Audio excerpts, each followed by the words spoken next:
Ассалаумағалейкум, құрметті көрермендер. Бүгін дүйсенбі күні, мамырдың 23-і. Мен осы Диас деген жігітпен Павлодардан бір сұхбат алайын деп отырмын. Өйткені бірнеше күн бұрын мына Диасқа милициядан келіп повестка берді. Не болды, не үшін повестка келді? Мен оның бәрін сіздерге ақпарат бергім келіп тұр. Ассалаумағалейкум, құрметті Диас. Уағалейкум ассалам. Аты жөніңді бәрін айтып берсең. Менің атым Құзайыр Диас Қайратұлы, қазақша айтқанда, орысша емес. Менің туған жерім бұрынғы Семей облысы, қазір Абай облысы болды. Бесқарағай ауданы, Далон ауылы деген 2004 жылда біз осы Павлодарға көштік. Сол кезде енді мына жерде енді кішкене бір минут айтқым келеді. Павлодарда сол кезде жаман сондай шовинизм болған, ол бала кезінен көрдім мен. Сосын енді уақыт өтті, әскери институтта оқыдым Алматыда. Сол Алматыға түскен кезде мен қазақ тілін мүлдем білген жоқпын. Жай ғана бір, мысалы біздің қалай солтүстіктің қазақтары, орыстар бірдей біледі да, солай білдім. Сол армияда қызмет атқарған кезде кішкене қазақ тіліне үйреніп алдым, бірақ өзім мангурт болып менсінбей жүрдім сол кезде, өкінішке орай. Бітіргеннен кейін әскерлерде, Аягөзде, Сарыөзекте болдым, Атарда болдым. Сол кезде де қазақ тіліне ақырындап үйреніп алдым. Бірақ 2020 жылы сол Никонов, Федоров, Ресей депутаттарын нелерді теледидарда көріп, ол қазақтың жері емес деп, ол орыстың жері, қазақтар өзін жимадан киімдерін алыңдар, кеттіңдер деген кезде менің рухым, намысым оянды, қалай сонда біз өзіміздің жерімізде қожайын емеспіз ба не деп. Сол кезде өзім каналды аштым.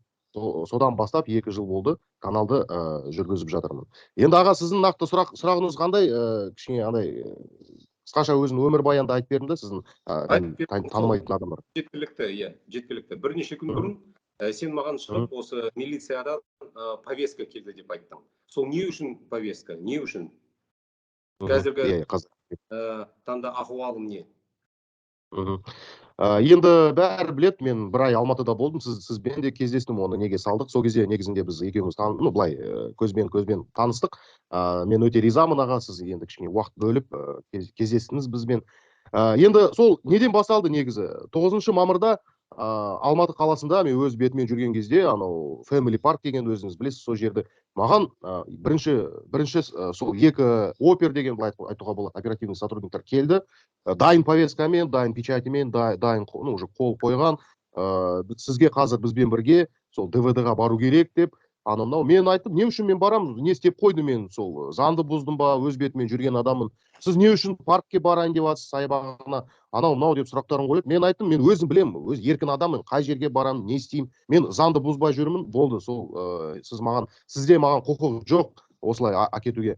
Олар біліп тұр да, мен тікелей эфирді қостым, заң бойынша менікі дұрыс, мен үшін оларға айтам, мен сізге арыз жазам прокуратураға. Сол мені былай қайырға, өкінішке орай кішкене андай байланыс үзіліп қалды. Иә, сонымен 9 мамырда саған 2 полициянт келді, иә, тиісіп?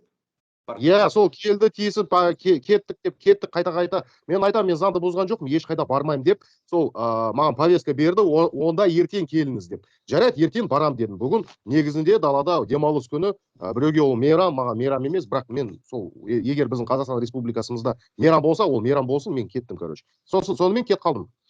Одан кейін жарты сағаттан кейін уже басқа жақтан Family Parktан шықтым, мен анау Ленинді түсірдім, сосын Калининді түсірдім, бәрін сол ескерткіштерді міне айтып жатырмын. Осы адамдар совет кезінде қайда, біздің декоммунизация, десоветизация қайда, сол қайтадан уже 4 адам келді. 4 адам келді, біреу формамен, Диас болды, короче, түсірме кеттік деп, деп сөйлейді да, мен айтам, жіктер, мен ешқайда бармаймын. Тағы да эфирді қостым. Эфирді қосқан кезде мен аға не байқадым? Егер олармен былай қазақша сөйлесең, олар сенімен былай сөйлейді. Жүрші, болды, қойшы, қырсықпаш деп сөйлейді да осылай. Егер орыс тіліне көшсең, айтсаң, вы не имеете права, андай-мындай сөздер айтсам, олар уже адам ретінде сенімен сөйлейді. Мен соны байқадым, өкінішке орай. Алматыда сондай полицейский қызметкерлерде ондай құлдық сана бар, өкінішке орай. Білмеймін, осы Павлодарда енді көбісі орысша сөйлейді, ол енді уже привычно деп айтуға болады. Ана жақта солай екен. Қазақша сөйлесең, қарапайым қазақ көреді да сені, әкетуге болады деп, жай өзіміздің қазақтың бала ғой деп, солай істейді. А егер не имеете права, уберите руки от меня, анау солай айтсаң, уже начинает, сен уже тиіспей қалады. Қорқып қалады. уже камераға көрген кезде вот жарайды, ол мәселе емес, бірақ ол тоже айтуға міндет. Ол құлдық сана әлі күнге дейін орыс тілін естіген кезде қожайын ретінде сені санайды. Құлдық сана ол сонымен бәріміз күресуіміз керек. Қазақша сөйлесен сол кезде сыйлау керек. Жарайды, ары қарай. Сол кезде мен барған жоқпын. Уже 3-ші рет мені ұстап алды. Уже мен анау Абай Алтынсарин көшесінде өтіп баратқан кезде сол жоқ, бізге бұйрық берді әкетуге. Мен айттым, бармаймын мен, жігіттер. Вот егер мені задержание істейтін болсаңыздар, задерживайте. Жоқ, сізді ешкім задержать еткен жоқ. Повестка тағы да қол қойыңыз. Я говорю, мынау повестка что, уже роль ойнамайды ма сонымен? Короче, қысқаша айтқанда, мен олардан сол күні құтылдым. Все, таксиге отырып, үйге кетіп қалдым. Конечно, сол кезде жаман стресс менде болды. Өз бетімен жүрген адамды сондай құдалау жасады. Келесі күні мен үйге бардым, ДВД-ға көрсеттім. Осылай не болып қалды деймін, кеше мені осылай нетіп құдалау жасады. Сол кезде осы сол тергеушілер бәрі айтады, ол біз емес, біздің бастық бізге бұйрық берді. Мен сұрасам, кім сіздердің бастығы? Сол айтады, Литвиненко Ирина, отчествосын ұмытып кеттім, Владимировна ма? Сол Литвиненко Ирина, подполковник полиции, тергеушінің бөлімінің бастығы. Сол маған сондай құдалау жасап жатыр. Сосын мен анау Литвиненко кабинетіне кірдім, мен айттым, не үшін сіз маған сондай құдалау жасап? Не істеп қойдым мен? Ескерте алыңыз, қазақ тілі ол мемлекеттік тілі. Қалай сізге ұнаса да, ұнамаса да деп айттым. Сол допрос маған жасады. Вы разжигали межнациональную рознь, находясь в Достық плаза. Андай ұлт араздық былай, қалай мен ұмытып кеттім өкінішке орай. Енді бәрі біледі мен ол араздықты қоздыру. Иә, ол сол.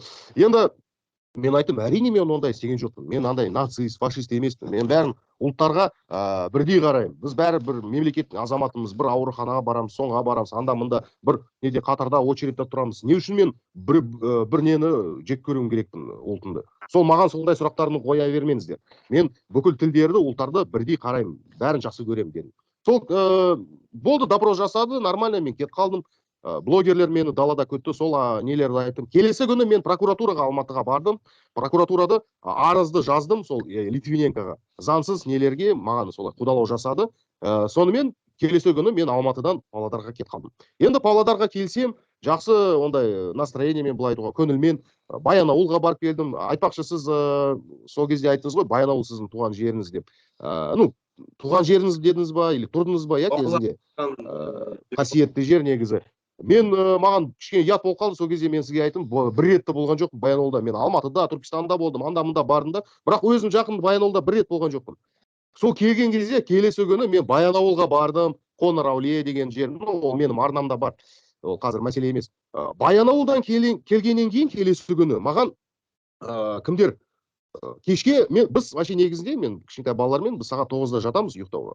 9:30-да, жарайды, 10-да жатамыз. Сол күні мен как раз Баянауылдан келіп, жуынып, тамақ ішіп, шаршап бітіп, сол сағат 9-да бәріміз жаттық ұйықтауға. Сол маған әйелім оятады, қанша, 10:30-да, 10:30-да маған, короче, оятады, айтады, вот Диас, мне мынау полициядан адам саған звондайды. Полиция трубканы алсам, маған айтады, Диас Кайратович, вы не могли бы проехать к нам сейчас в Южный ОВД дейді. Осы қаланың оңтүстік ОВД полицияның. Оның бастығы қазір полковник па, подполковник Павлов деген. Тоже соны айтқым келеді. Павлов Павел Николаевич. Қазір біздің Павлодарда сондай бастықтар көп болып кетті. Павлов, Скляр, анау, енді кім не ойлайды, соны өзі біледі. Енді қараңыздар, ары қарай. Мен айттым, сен бауырым, сен сағатқа қарасашы, сен 10:30 ғой, мен ұйықтап жатырмын мына жерде үйде, шаршап бітіп. Ертең маған повестка әкеліңіздер, мен сол кезде барам, жарайды дедім. Все, трубканы салдым. Енді бір сағаттан кейін 11:30-да, 23 примерно 15-те маған сол полицейский қызметкерлері, орысша айтқанда, следственно-оперативная группа жіберді. Солар келеді, домофонға звондайды. Әйелім тағы алады нені домофон. Откройте, полиция пришла деп айғайлайды далада. Мені оятады, Диас, мұнда полиция келді, не істеп қойдың, не бүлдірдің дейді маған. Сол, может, Баянауылда бірдеме істедім дейді. Я говорю, жоқ, мен ештеме істеген жоқпын. Домофон алсам, говорю, жігіттер, үйге барыңдар. Бүгін уже түн болды, уже почти 12:30, 11:30. Мен қазір есікті ашпаймын сендерге. Жоқ, біз қазір кіреміз деп, и біреу шыққан шығар сол домофондан. Олар кіріп алды, и есікті тарсылдатып, откройте полицию деп, біреу не сияқты НКВД советский период кезінде білмеймін. Мен кішкене андай енді балаларым оянып кетті, жылап кетті бәрі. Мына у-шу, айғай-шу. Әйелім айтады, о, сен осы канал, осы бірдеме. Сол бірдеме болса сразу сондай басталады енді. Сіз мені енді түсінетін шығарсыз енді аға. Сол тікелей эфирді қостым каналда. Неге жақындадым, айттым, не керексің дейді. Әлі есікті ашқан жоқпын. Барыңыздар. Жоқ, кетпей жатыр. Есікті аштым, сол кезде өзім жағынан мойындаймын, кішкене адай ашуланып кеттім енді. Түнде келді, есікті тарсылдап жатыр.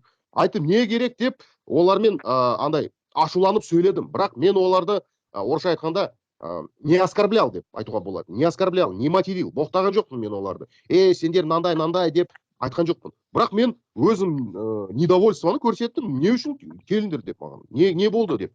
Қазақша сөйлеңдер менімен дедім. Өздері айтады, өзін орысша қосып. Мен өзім білем, мен азаматпын, өзім білем қалай тілмен сөйлеймін. Сендер бірақ мемлекеттік қызметкерлерім менімен қазақша сөйлеңдер дедім. Сол кезде оларды түсіріп алдым. Біз сіздерге повестка берейін дегенбіз. Мен айтамын, түнде қалай повестка? Ертең келіңіздер. Содан кейін олар мен есікті жаптым, сол кезде айттым сөзді, отдыхайте дедім, демалыңдар. Ол боқ ауыз сөз емес менің ойымша. Сосын далаға шығып, менің мақсатым қандай болды? Олардың машина номерді түсіруге. Далаға шығып, номерді түсірдім. Сосын оларға жақындап айттым, осы түнде келмеңіздер дедім. Егер өзін шақырмасам, олар сосын кет қалды. Сол кезде мен айттым сөзді НКВДшники конченый деп. Но бірақ мен оларға айтқан жоқпын, мен мысалы НКВДшники конченый. Мен НКВД, ол полиция біздің, құқық қорғаушы, былай қалай айтуға, правоохранительный орган. Олар НКВД емес. Құқық қорғау органдар ғой. Иә, олар НКВД емес. Мен сол кезде НКВДшники конченый деген кезде мен оларға айтқан жоқпын мысалы. Вот. Одан кейін олар кет қалды, болды. Сонымен мен эфирді аяқтадым, үйге кірдім, жарайды думаю. Сонымен, короче, келесі күні маған участковый шығады, Руслан фамилия білмеймін, ол экстремизммен айналысатын жігіт. Сол маған звондайды, Диас, давай неге барып келейік, бастық сенімен сөйлесейін деп жатыр. Мен айттым, жарайды, барып келейік. Сол кезде бардым, сотканы үйде тастап кеттім, ішінде кірдім. Мені бүкіл анау тексерді, ештеме жоқ, маған сенбейді. Сотка қайда десе, мен үйде қалдырып кеттім. Жарайды, сонымен кірдім анау бастыққа. Сол бастық айтады, Диас, немене сен, ол кішкене еще боқтап сөйлеп, немене сен кеше анау менің сотрудниктарға осылай. Мен айтамын, немене сіздің сотрудниктар түнде келеді? Неге солай? Екеуміз былай бірінші кішкене екеу бір-біріне ашуланып сөйледік. Сосын мен айттым, ол маған айтады, жарайды, сен ренжімей ақ қой, түнде жібердік, туда-сюда, мен оларға наказать етем. Бірақ сен анау бейнені өшіріп тасташы, видео, типа. Мен айтам, аға, мен ешқашан андай полиция түсіріп, құдалап неткен жоқпын. Жарайды, мен бәрін түсінем, полицейский қызметкерлері ол біздің қорғайды. Енді жарайды, мен ана бейне өшіріп тастаймын. Все, онымен бір-біріне қолын бердік. Нұрғали аты, фамилия Өмірбаев па, мен қателеспесем. Қолын берді, жарайды, мен бейнені өшіріп тастаймын. Ол ана группаға выговор береді, білмеймін өзі не береді, өзі мен олардың неге не влезаю, да, кірмеймін, өздері біледі. Сонымен кет қалдым. Болды. Келесі күні тағы да сол Руслан по экстремизму звондайды. Диас, надо опять проехать. Қазіргі таңда не болып жатыр? Қазіргі таңда бізге сол қызық. Қазіргі таңда қай жағынан айыптап жатыр? Сол маңызды бізге. Қазіргі таңда осылай жағдай. Мен қазір сол күні адвокат керек деп хабар бердім. Маған бір адвокат шықты, неден? Ол өзі арқалықтың жігіті, ағамыз. Сол жоқ, мәселе онда емес. Қылмыстық іс ашылды ма, жоқ па? Сол негізі хотел сказать. Қылмыстық іс маған ашылды. 178 бап. 170 айтып жатырмын аға. 378 бап, 388 статья, екінші бөлім, часть 2. Сол статья оскорбление государственного служащего сол через средства массовой информации. Оскорбление деп жазылып тұр. Мен оны статьяны неге сообществоға салдым. Маған сол айтады, они квалифицируют, что я оскорбил их, понимаете? Хотя мен оларды не оскорблял я их здесь. Вот. Теперь я сейчас обратился, клич кинул, адвокаты на меня выходят. То есть один должен приехать сегодня вечером, куда бюсалашься, со Астаны. Второй сейчас, орыс тіліне көшіп кетіп өтеді. Екінші менің ағам, өзі двоюродный ағам, единственный двоюродный старший брат, өзі адвокат мында полицияда кезінде істеген, ол да маған хабарлап, Диас, мен сені қорғаймын деп, кеше кездестік. Сосын очень много людей тағы нелер откликнулись. Мен білмеймін, мен қараған жоқпын. Оппозиция, не оппозиция. Маған Инга Иманбай шықты, ДПК деген, анау, кім біледі, Жанболат Мамайдың әйелі маған шығып, Диас, біз сені қолдаймыз. Анау Литвиненко, оказывается, Жанболат Мамайдың істі жүргізіп жатыр екен, тергеуші болды. И маған сол Инга шығып, Диас, короче, бізде общий былай не ғой. проблема былай айтуға болады, объединяющий. Сол үшін Диас енді сізді білеміз, аны полиция возле тюрьмы мы вообще тот раз пересеклись, познакомились. Когда біз Марғұлан ағамызға нені әкелдік қой, қалай көмек, иә, темек, анау әкелдік. Сол кезде сол Инга және анау Макс Бақбақаев деген кісі Атыраудан келіп, сол кезде біз пересеклись деп айтуға болады. Ну, кездестік, случайно. Сол кезде таныстық. Сол маған айтады, Инга, мен сізге андай юридический жағынан и информационно постараюсь помочь деп көмек беремін. Одан кейін Бәсе канал анау Айдос Садыков па, сол фамилия. Сол соған да мен негізі өтірік айтпаймын, өзі маған шыққан жоқ. Мен өзім нені ссылканы жібердім, ол маған айтады, сен қайтадан жаз бейнені, специально для канала Бәсе деп айту керек сөзді. Вот сол әдейі жаз деп айт, мен салам. Мен жаздым, салдым, бірақ өкінішке орай өзі не основной каналға салған жоқ ол. Резервный каналға, Телеграмға салды. Ну, жарай, соған да рахмет. Соған да рахмет. Сол енді қазір маған қылмыстық, самое вот что неприятно, ана қылмыстық исті ашты. Как будто мен какой-то террорист. Вот, ну, просто вообще түсінбеймін. Жарайды, административное хотя бы, но здесь уже уголовное дело открыли. И поэтому мен кімді білем, кімді танимын. Бәріне сол бейнені тараттым. Кто откликнется, тот откликнется. Вот енді аға сізге үлкен рахмет айтқым келеді. Осы қанша болды, бір сағат мені тыңдап, енді өзің арнаға салатын шығарсыз, енді шығып қолдау көрсетіп, ол енді сіз менен уже бұрынғы осы бәрін өткенсіз, білесіз, енді адамға осындай менің осы түсінікті. Менің осы бір таңғалатын жайым бар. Мына қазақтарды бір бар ресторанға біреу жемермейтін болса, онда олар алады да кешіріммен құтыла салады. Ал басқа Қазақстан азаматтарына былай жазықсыз, күнәсіз, нақақ адамдарға бірден қылмыстық іс ашылады. Мен сонда түсінбеймін де, онда бір азаматтарға мына құқық қорғау органдар оң көзімен қарайды, ал басқа Қазақстан азаматтарына өте қатаң түрде былай жазалайды. Оны мен үшін мысалы түсініксіз. Мен соны айтамын. Сосын осы ішкі саясатпен айналысатын мырзалар, біз анық айта алмайтуымыз керек. Ол ішкі саясатымыз үшін кім жауапты бүгінгі таңда? Ол Карин мырза жауапты, өйткені ол мемхатшысы. Ол Балаева ханым жауапты, өйткені ол ішкі бөлімнің меңгерушісі, Ақорданың. Олар бұл саясатты түзету керек деп есептейді. Өйткені әр азаматқа заң бірдей болуы тиіс, бірдей. Егер бір азамат заңды бұзатын болса, және басқа азаматта заң бұзатын болса, заңның көзқарасы екі азаматқа бірдей болуы жөн. Әйтпесе мына кейбіреулер алады да кешірім сұрап, жұртынан кешірім сұрап құтыла салады. Ал басқаларды қамайды. Мысалы Марғұлан Боранбай қанша 2 жыл болады енді. 2 жыл отыр ғой ана қамауда. Ал басқалар алады да кешірім сұрай салады да жүре береді. Ол менің ойымша әділетсіздік. Онда былай келесейік, Диас. Мен қазір әлбетте осы сұхбатымызды жариялаймын, ана YouTube каналыма шығарам, жұрт көрсін. Ал сенмен байланыста боламыз. Енді байланыста боламыз. Қандай жаңалықтар болса, маған хабар беріп отырасың, мен оны жұртқа көрсетіп отырамын. Рахмет аға, рахмет. Солай келесің, иә? Сол енді, мен сізді қолдаймын аға, дұрыс айтасыз. Бізде, мен бәрін айтамын, мен ұлтқа қарамаймын, бәрі бірдейміз, бірдей болуымыз керек. Заң бойынша бәріміз бірдейміз. Орыс болса, қазақ болса, заңды бұздың ба, заң бойынша жауап бер. Ол дұрыс, сіз айтыңыз. Қолдаймын сізді. Жақсы, онда, Диас, келістік, онда байланыста боламыз. Сәттілік болсын. Рахмет.